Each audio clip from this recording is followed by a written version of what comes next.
Greetings, MGMT 420 Organizational Behavior students. This is Dr. Jaros with the introductory video to the readings associated with Chapter 10.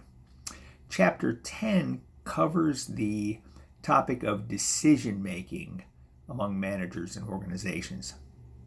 If you guys remember from your Principles of Management class, you learned about some core principles of management, namely planning, organizing, leading, and controlling. Well, in my view, there really is a fifth principle of management, decision making. In fact, you can argue that decision making is the most important thing that managers do. If you think about it, regardless of what principle of management a manager is enacting at any given moment in time during the workday, be it planning or organizing or leading or carrying out supervisory functions, they are simultaneously making decisions. Managers make decisions all day long. So decision making is a very important part of managerial work. We can argue that effective managers are good decision makers, and managers who are not able to make good decisions are unable to be effective as managers. So, Chapter 10 kind of takes a deep dive into the concept of decision making and provides some heuristics or tools to help us as burgeoning and developing managers become good decision makers. I ask you first about the basic decision making process that is described in the chapter. There's an outline of a process, kind of a step-by-step process that managers often do follow when making decisions in organizational contexts.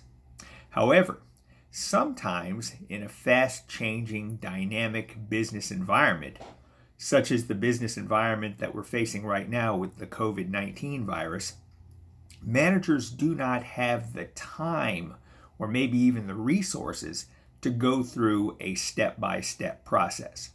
This type of process is inherently time-consuming. So then there's a description of other approaches to decision making in organizations that have been outlined.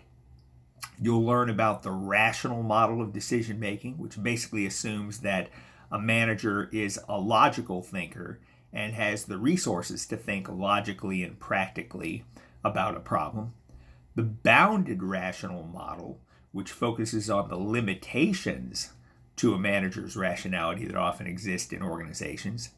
The Z model, which kind of puts an emphasis on the qualitative or emotional aspects of decision making, and then the escalation model of commitment, which is a model of decision making which emphasizes the role that ego and past behavior can have on managerial decision making in the present.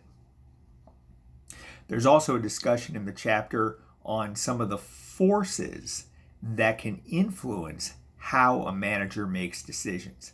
And basically these fall into two categories.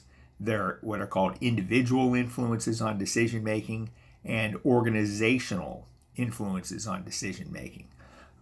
Individual influences mean, characteristics of the manager themselves. Here we're talking about things like the manager's mental ability, the manager's emotional state, the kinds of personality factors that characterize the manager's goals and values and ethics, and sometimes even the manager's physical situation can all have an impact on how he or she makes a decision.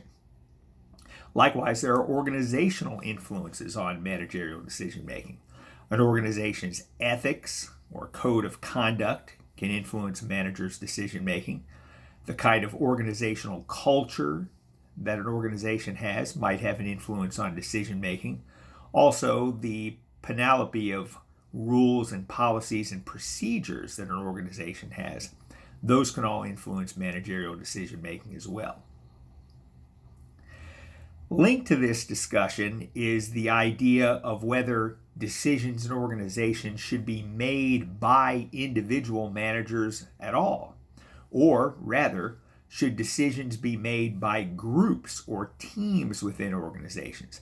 We've talked about groups and teams to a certain extent before. Here, the discussion specifically is on the advantages and disadvantages of having groups make decisions as opposed to having decisions made by individuals. There are pros and cons to each approach. For example, when it comes to time, typically a single individual decision maker can make decisions faster than can a team or work group, because an individual decision maker only has to make up their own mind, whereas a team or work group might involve trying to reconcile multiple perspectives. On the other hand, in a team or work group, you do have more brain power being brought to bear on the decision, which might result in a better decision being made. Finally, there's a discussion in the chapter about the idea of power in organizations and how that relates to decision making. In order to make a decision in an organization, you typically have to have the power or the authority to do so. So there's a discussion about whether power should be centralized or decentralized. If power is centralized, then that means that most decisions are going to be made by the people at the top of the organization. If it's more decentralized, then people at the bottom of the organizational hierarchy are going to have more autonomy and discretion to make decisions about their jobs. All right, you guys have your assignment. You have the questions. They've been posted. And good luck. And if you have any questions, you know how to contact me.